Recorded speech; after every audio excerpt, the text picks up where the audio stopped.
আজকে আমি অতি সহজেই রান্না করা যায় এমন একটা রেসিপি দেখাবো, গাজরের হালুয়া। আমি ঘন দুধ নিয়েছি, দুধটা বলক আসার পরে গাজর এভাবে কেটে দিয়েছি। যেমন সহজে এটা রান্না করা যায় তেমন খেতেও অনেক মজার।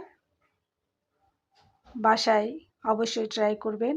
আমি নাড়িয়ে দিয়ে ঢেকে দিব এবং সেদ্ধ হওয়া পর্যন্ত অপেক্ষা করব। এরপর আমি ঢাকনা খুলে দেখব, দেখেন আমার সেদ্ধ হয়ে গিয়েছে। এভাবে আমি চুলা বন্ধ করে দিয়ে ম্যাশার দিয়ে ম্যাশ করে নিয়েছি। দুধটাও ঘন হয়ে দেখেন মিশে গিয়েছে, মনে হচ্ছে মাওয়া। এরপরে আমি এভাবে ম্যাশার দিয়ে ম্যাশ করে নিয়ে এবার ওটা তুলে নিলাম। এরপর আমি ঘরে একটা মাওয়া করব। প্রথমে আমি 1 চামচ ঘি দিয়ে দিলাম। তারপর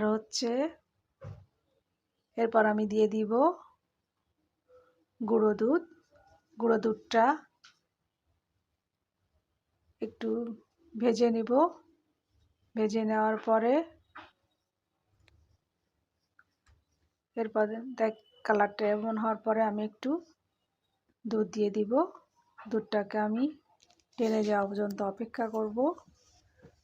আমার এটা দেখতে মাওয়ার মতন হয়ে যাবে। আমার হয়ে গিয়েছে।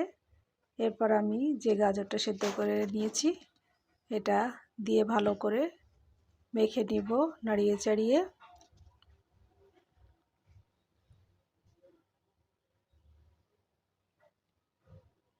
এরপর দিয়ে দিলাম আমি এলাচ, দারচিনি এবং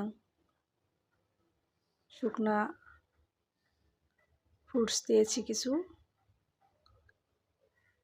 এবার চিনি দিব। এরপর আমি চিনি দিয়ে নাড়িয়ে দিয়ে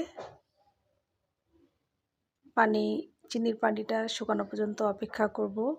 আমি আবার একটু ঘি দিয়ে দিলাম।